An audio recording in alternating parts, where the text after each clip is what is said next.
On the battlefields of the Second World War, the soldiers of the losing side carried what was, in some ways, the finer rifle of the two. It was lighter than the enemy's. At a distance, it was more accurate. It came from the oldest, proudest gun-making bloodline on Earth. And the men who carried it were trained to be superb marksmen. And yet, again and again, those same soldiers did something that should have been unthinkable. When the fighting was over, they'd bend down, pick the enemy's rifle up off the dead, and use it instead. This is the story of those two rifles, the German Karabiner 98K and the American M1 Garand. Forget the tanks for a moment. Forget the fighter planes. The weapon that did most of the killing and most of the dying in the deadliest war in history was a rifle in the hands of an ordinary man. Tens of millions of men, one rifle each, and the difference between them helped decide who walked home. So if the German rifle was the finer weapon, how did it lose? And what was the one thing that truly decided it? The thing that had almost nothing to do with the rifles themselves. To understand that, you have to meet the two men who built them.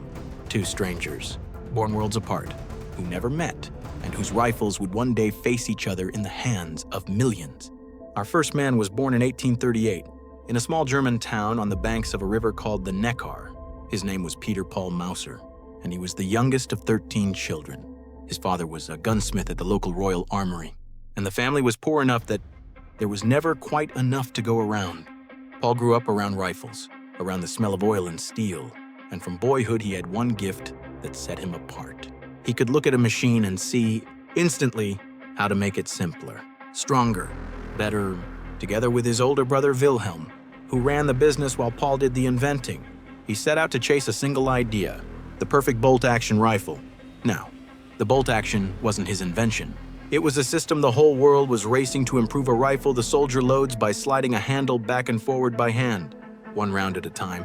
But what Paul Mauser did, across 4 decades of patient, obsessive work, was take that rough idea and refine it, and refine it, and refine it again. He strengthened the bolt with a third locking lug, so it could handle far more pressure without ever failing. He designed it to grip each cartridge and feed it smoothly. Every time, even when the rifle was caked in mud and freezing cold, by the end, he hadn't just built a good rifle. He'd built one that was almost impossible to improve. In 1898, the German army adopted it. They called it the Gewehr 98, and the soldiers who carried it gave it a nickname that tells you everything. They called it the Bride of the Infantry. That trusted, that beloved. The design was so good that other nations didn't just admire it, they copied it. When the United States built its own rifle, the Springfield, it borrowed so heavily from Mauser's design that the American government had to pay him $250,000 just to settle the patent. Hold on to that detail. America once paid the German for the right to copy his rifle. We'll come back to it. Paul Mauser had given his whole life to this. And here's where his story turns. In the spring of 1914, at 75 years old, in the same town where he'd been born, Paul Mauser died. It was May, and barely 2 months later, the world fell into the First World War. The rifle that bore his name was about to be carried into the trenches by millions of men and fired on every front of the bloodiest war the world had ever seen. He never saw a single day of it. The man spent his life building the weapon and died just before it became a legend. But the Gewehr 98 lived on. Long after him, it fought through the whole of the First World War. And when Germany was defeated and then began to rebuild and rearm in the 1930s, it didn't design a new rifle.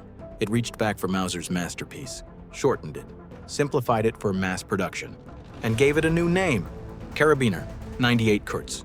The Kar98k, it was adopted in 1935, and it became the rifle of the German soldier for the entire Second World War. And whatever you think of the regime that now carried it, you have to be honest about the weapon itself. It was magnificent. The bolt was smooth as glass. The action was so strong it's still the basis of powerful hunting rifles today. It fired a heavy round that stayed deadly far past the distance a man could even be seen with the naked eye. Picture a German rifleman in 1941, lying behind a low stone wall on the vast eastern plains of Russia. He breathes out slowly. He lets the front sight settle on a shape 400 meters away. He squeezes, and a man that far off simply drops. This is what the Kar98k was born to do. And on that battlefield, almost nothing did it better. The German army built its entire way of fighting around this kind of soldier, the marksman. The disciplined rifleman who made every single shot count. With this rifle in their hands, German soldiers conquered most of a continent, Poland, France, the long, brutal march deep into the Soviet Union.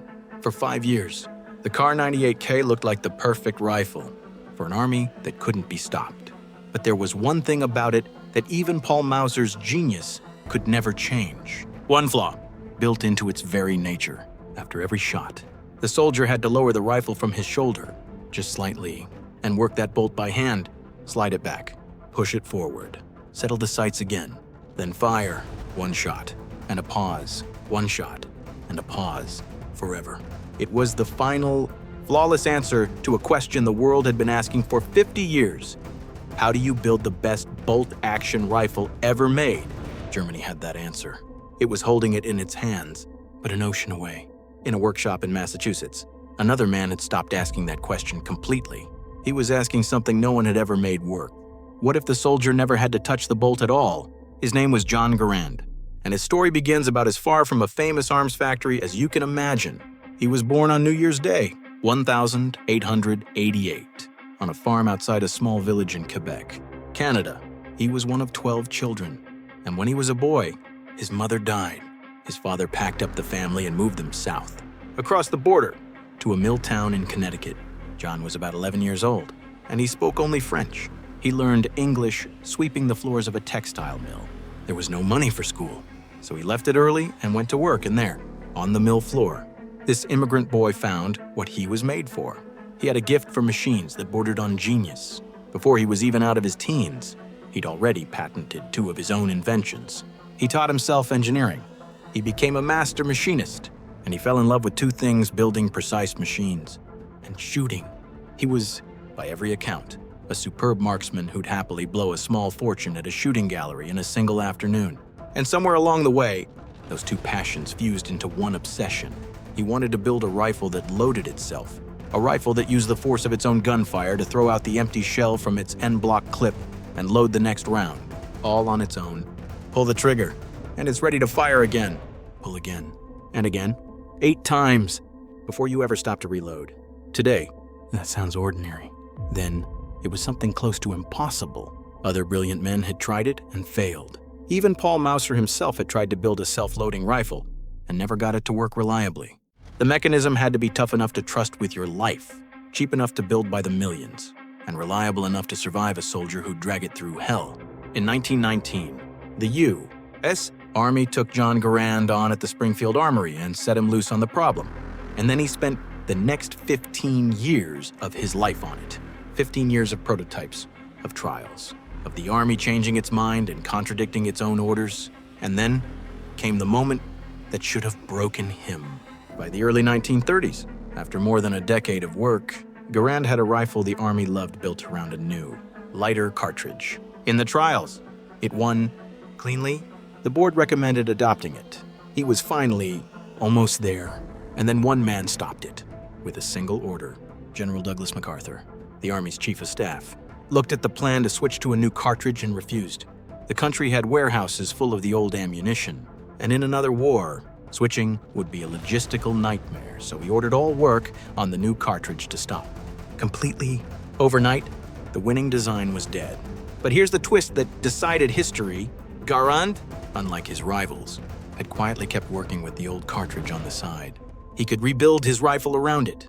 His competitors could not, so he went back to his workshop, and he did it all over again. And this time, the rifle that came out the other side was the one. In 1936, the U.S. Army adopted it as the M1, and John Garand never made a cent from it. He held 54 firearms patents, and he signed every one of them over to the United States government for nothing but his salary. The man who would arm millions of soldiers and help win a world war did it for a civil servant's paycheck and never grew rich. But what he gave his country was something no other nation on earth would have in that war, because the United States now became the only major power to put a self-loading rifle in the hands of every single one of its infantrymen. Not a special unit, not just the snipers. Every rifleman, millions of them. General Patton would call it the greatest battle implement ever devised. But the advantage was never as simple as semi-automatic beats bolt action. Put one M1 against one Kar98k on a quiet firing range, and it's honestly a close fight. The German rifle is lighter. At long range, it's arguably more accurate. And you've probably heard about the Garand's one famous weakness, that loud metallic ping when the empty clip flew out, supposedly telling the enemy you were out of bullets. It's a great story, but studies during the war found the battlefield was simply too loud, and you'd have to be impossibly close for it to ever matter. Gun for gun, in the hands of one man.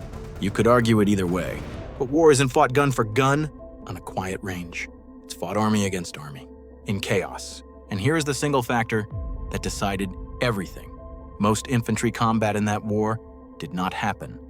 At the long distances, the German rifle was built to rule. It happened up close, often within a few hundred meters fast, and terrifying and confused. And in that kind of fight, one thing usually decided who lived, who could put more aimed bullets into the air in the first 10 seconds. So picture it, a German squad and an American squad, colliding in a sunken French lane, hedges towering on both sides. A German rifleman, with his 5-round magazine, fires, drops a man, and works his bolt, break the aim, slide the handle, find the next shape in the smoke. But in the half second, his eye leaves the sights. 3 American rifles are already firing back. He isn't slower because he's a coward or a worse soldier. He's slower because the rifle in his hands was designed in 1898. It wasn't one rifle beating another. It was a wall of fire meeting a string of single shots. And the German soldiers knew it, because men carrying a rifle their own nation was proud of would pick up captured American M1s and use them instead, even though their own regulations forbade it. When your enemy starts reaching for your weapon, the argument is over. So why didn't Germany simply build its own self-loading rifle? For everyone, it tried. And this is the real tragedy hidden inside the whole story. When Germany invaded the Soviet Union, German soldiers were shocked to meet Russian troops already carrying semi-automatic rifles, the SVT-40. The enemy they dismissed was out shooting them, so Germany scrambled and built a semi-automatic rifle of its own, the Gewehr 43A, and it managed to make only around 400,000 of them late in the war. America built more than 5 million M1 Garands. By one count, the United States produced roughly 50 Garands for every single German Gewehr 43s. And then Germany did something extraordinary. It actually invented the future. German engineers built the first true assault rifle the world had ever seen, the Sturmgewehr 44. It was the weapon that would inspire the AK-47 and every modern rifle after it. It was a glimpse of tomorrow, held in the wrong year, and Germany could build only a few 100,000 of those, 2 against a plan that had called for millions. Why couldn't they build enough? Because German industry was already drowning. Every ton of steel, every skilled worker, every hour of factory time was being torn between the tanks, the U-boats, the aircraft, and a war on 2 fronts that bled the country white. So the German army kept doing the only thing it could afford to do. It kept handing its sons a rifle designed in 1898. So the deciding factor was never really the Garand versus the Kar98k. It was that one nation could afford to put a modern, self-loading rifle in the hands of every single soldier, and the other simply could not. So let's be fair and actually score these 2 rifles honestly, one category at a time. Accuracy at long range. The Kar98k wins. It was a marksman's weapon, and a good German shot could reach a target the M1 strained to touch, weight, and handling in tight spaces. The Kar98k again. It was lighter, and a soldier could top it off 1 round at a time. Reliability in mud, dust, and brutal cold. That round goes to the Garand, rugged, forgiving, dependable even when filthy. But the one category that actually decided the war firepower in a real firefight at the range war is really fought. The Garand. And it isn't close. Add it all up, and on points. You could almost call these 2 rifles even. The German weapon may even have been the finer piece of craftsmanship. And that is the hard truth at the heart of it. Wars are not won by the most beautifully made weapon. They're won by the weapon you can put into enough hands, fast enough to matter. Germany brought a perfected rifle from the 19th century. And the discipline to use it brilliantly, America brought a rifle from the 20th century. And the factories to give one to absolutely everybody. And now we come to the part that no list of numbers can ever hold. The price. So picture one more soldier, a German boy, in the frozen Hurtgen forest, in the last winter of the war. By now, the proud army of 1939 is gone, and the ranks are filled with teenagers and tired old men. This one is 19 years old. He's a good shot his own father taught him, on a hunting rifle that worked exactly like the one in his hands now. He's brave. He does everything his training ever asked of him. He sees the Americans coming through the snow, and he raises Paul Mauser's rifle, and he fires, and he works the bolt. And it isn't enough, because there are 4 of them for every one of him, and every one of them is firing faster. In the time it takes him to chamber his second shot, the men across the snow have fired 6, or 8, or 10. He didn't lose because he was the worst soldier, very often. He was the better marksman of them all. He lost because his country, stretched past breaking, couldn't give him what the other side gave every single man. And there is something almost unbearable in the shape of it. Germany was holding the future in its hands, the assault rifle, the weapon the whole world would one day carry. And it couldn't build enough of it fast enough to save the boys dying with bolt-action rifles in the snow. Think back.